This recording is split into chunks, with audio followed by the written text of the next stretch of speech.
committee, 4 na committee.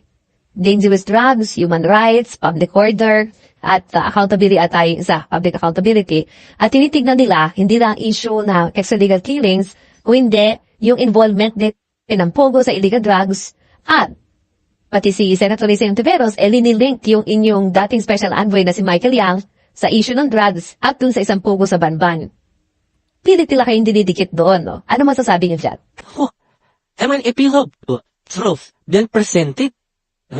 Nagsumbong na naman si Harry. Do not make a general statement. You present truth so that I can bring it to the legal department. Kung may legal department ka, hindi ako DOJ. Justice. Or to the prosecutor where these things you may claim to have existed. Di ba feeling presidente? Tama po ba? Feeling presidente. Sabi niya, kung may ebidensya ba tungkol dun sa paglilink sa kanya at kay Michael Yang diyan sa Pogo. Sabi niya, so kung meron kayong ebidensya, ilabas nyo. Latag nyo ebidensya nyo para madala ko sa Justice Department. Kako!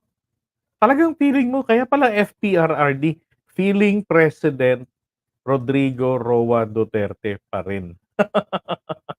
Kaya pala, FPRRD. Di ba? Grabe. Dalhin daw niya sa DOJ. kala niya presidente pa rin siya na inaakusahan. Ay, nako. At with prosecute. Yan ang dapat. Do not just be or dahil wala namang mangyari. You're not paid just Na wala namang mangyari. Sinabi niyo rin yan noong kay Kibuloy eh. Di ba? O yun, nakarating na tuloy sa korte. Kayo nagpahamak, hinamon nyo ang Senado. Ayun, umabot ng korte. Sabi nyo, dalhin dun sa proper court because Senate is not a proper court, a proper venue for this. It is a venue for political harassment. O yun. Ayaw nga niya sumipot dyan sa mga patawag ng Kongreso eh. stall. Yung trabaho mo dyan, you're not paid just to.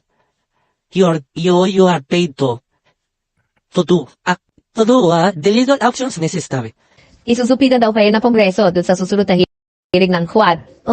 Tinakot pa nito. Para sa extralegal killings.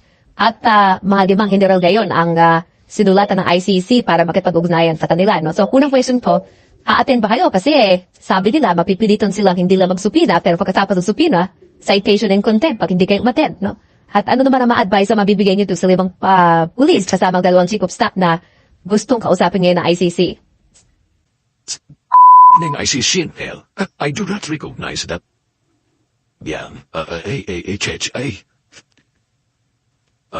ano yung ICC na yan? I do not recognize them. Ano yung ICC na yan? Tanga-tangahan mode na tayo eh. Napunta na tayo sa ICC. Are we or are we not?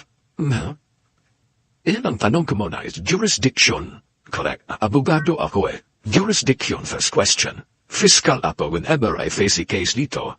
Sa korte everyday mag-ano ako dyan. Do I have the power? May jurisdiction ba ako dito sa kasong imprudent prosecutor? Oo, tayo magdaldal ng ano. Let's go legal. Let's go legal. Ayaw mga humarap. Pero mga kababayan, ang totoo, meron pong jurisdiction sa kanya. Meron pa hong limited jurisdiction ng ICC sa Pilipinas. At iyan po ay nilinaw ng Korte Suprema noong July 2021.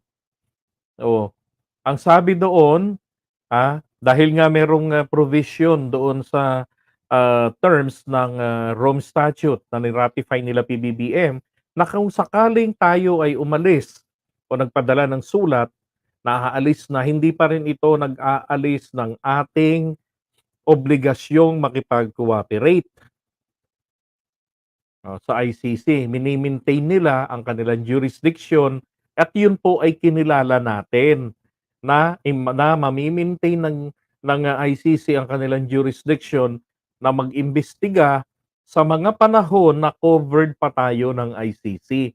So from November 1, 2011 up to March 19, 2019.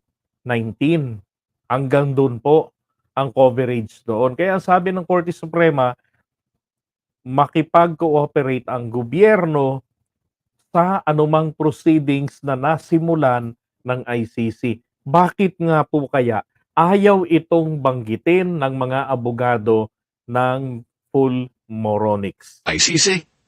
Ano? ICC, oh.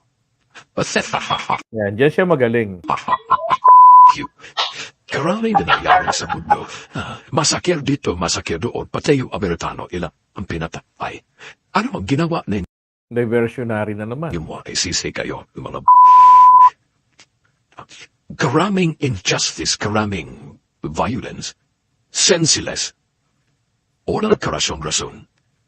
Dito nangyayari, especially perpetrated by the Americans. Dito nangyayari, perpetuated by the Americans. Sige nga ho. Anong mga krimen ang nangyari dito perpetuated by the Americans? Wala kayong ginawa. Kayo mga Europeans, imbento ninyo yan eh. You go after yung mga post-colony.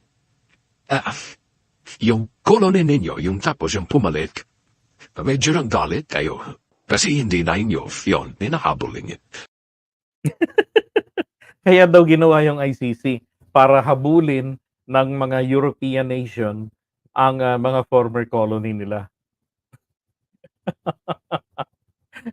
Kaya pala ako minakita ako ng isang comment ng isang araw, sabi, yung ICC gawa-gawa lang yan ng mga dilawan. Sabi ko, di ba tinanong ko yon? Kanino niyo po nalaman yan? Kanino po ninyo natutunan yung sinasabi ninyo na yan ay gawa-gawa lamang ng mga dilawan? At sino po ba talaga ang dilawan?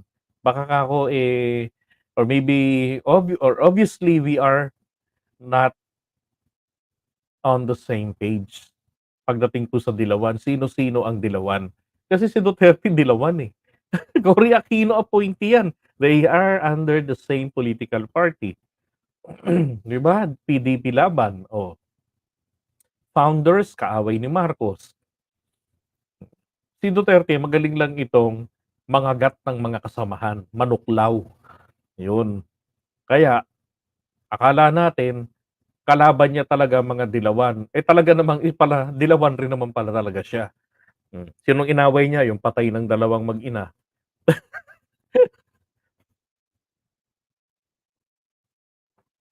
Ay, nako. So, iwan natin muna to.